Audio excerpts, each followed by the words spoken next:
Texas is one of the most famous states in the U.S., but it wasn't always that way. In fact, Texas used to be its own country through a revolution in the 1830s. As you can see, Texas used to be part of Mexico as well as California and most of the West Coast. In the early 1800s, America was on the move. They wanted to expand westward, and lots of American immigrants decided to come to Texas. American immigrants saw a nice land in Texas. They wanted to get away from the crowded cities of the north.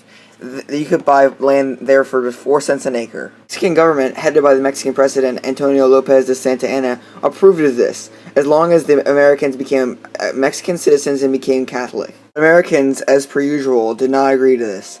They wanted to stay American citizens and stay their own religion.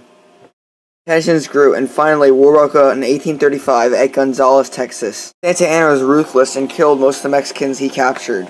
But the Americans, stubborn as they were, kept on fighting. Eventually, Santa Anna chased the Texans all the way to San Antonio Bexar, which is now modern-day San Antonio, into a small Spanish mission called the Alamo. Texans inside the Alamo had 2 commanders. One was Jim Bowie, a famous tough frontierman. The other was William Travis. The Mexicans laid siege to the Texans at the Alamo, making them run out of food, water, and hope. Then finally, on March 7th, they attacked. The Mexicans blasted their cannons at the Alamo walls until they broke down. Finally, they broke down, and the Mexicans started storming in and trying to kill the Texans. Santa Anna was tired of all the Texans rebelling, so he wanted to kill every last one. He would take no prisoners. Mexican troops swarmed the Texans. The Texans were outnumbered badly, as they only had about 180 defenders inside of the Alamo walls, while 4,000 Mexican troops were coming at them. The Texans were overwhelmed. They had no chance. They were mauled. Now it was just a matter of pride. The Texans didn't want it to get destroyed.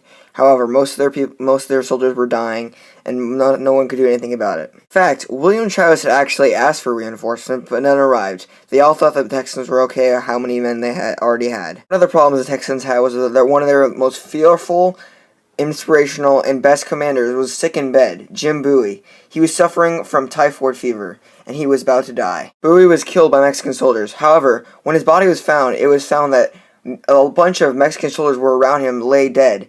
Did Bowie kill all these soldiers with just his famous Bowie knife? Maybe not. One of the most famous people to ever be at the Alamo was Davy Crockett of Tennessee. The famous frontiersman was there, and he was firing his gun from a garrison when he was finally shot down by Mexicans. Crockett is still a fame today, as his famous coonskin cap is sported by many people. In fact, after he died, his wife stood out in their Tennessee home looking for him every night, but he would never come back. She did this for over 2 years, and finally she realized that he was dead. One of the reasons that Davy Crockett's wife didn't know that he was dead yet is because no one was able to identify any of the Texans' bodies. This was because Santa Anna was ruthless in them. What he did was he captured them, and he promised that he would keep them alive, but he didn't. In fact, he burned them all at the stake and didn't even allow them to have a proper burial. Later, another Texan group lost at Goliad, Texas, and this was a string of horrible losses for the Texans. However, it put a little bit of a spark in them to try to win. And finally, they did win at San Jacinto River. They beat the Mexicans with a surprise attack, and they actually captured Santa Anna, effectively ending the war. They won by yelling the cry, "Remember the Alamo and remember Goliad," sparking them and making them fight harder. When the Texans captured Santa Anna at San Jacinto River, many Texans wanted to kill him, as he had caused many pain for them and their families. But Santa Anna decided to bargain that if he was not going to be killed, then he would give the Texas their independence. This was done through the Treaty of Velasquez, which granted Texas their own independent country. Texas didn't really have enough governmental structure or economy to really run their own country, so they really only planned to just become a state of the United States, which was very close by. Texas tried and tried again to become a state in the Union, but the U.S. government ignored this as they were too busy with the issue of slavery.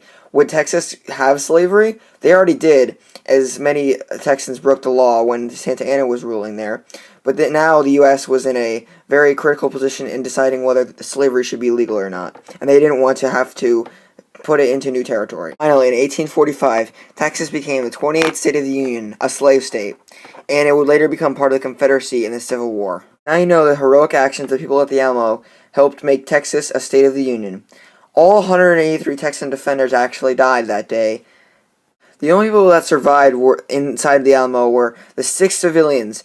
Most of them were family members of the dead and 1 slave. Legend has it that William Travis visited these civilians, and before the battle he gave a small girl a black cat's eye ring that is now in the Alamo Museum, as it was passed on by the family for generations. Another famous story from the Alamo is that Davy Crockett, trying to calm down all the Texan soldiers, played the fiddle for them for a while. This helped calm their nerves, and he hoped it would help them fight. However, it didn't, as all of them died. Finally, the last, probably most famous story of the Alamo was right before the battle started, after the siege. William Travis took all of his soldiers' men outside into the fort in the Alamo, and he drew a dirt line. He said he would be willing to die for his country of Texas, and that he wished all the men that he couldn't die for their country would not cross the line. One by one, slowly, each man stepped over the line, preparing to lay their life for Texas independence. Today, Texas is one of the most famous states in all of the U.S. We wouldn't have the Dallas Cowboys, Texas Roadhouse, or many other things if Texas was not part of that great revolution. Texas is one of the most proud things in the U.S. today, and we wouldn't have it if not for the heroic efforts of the men at the Alamo.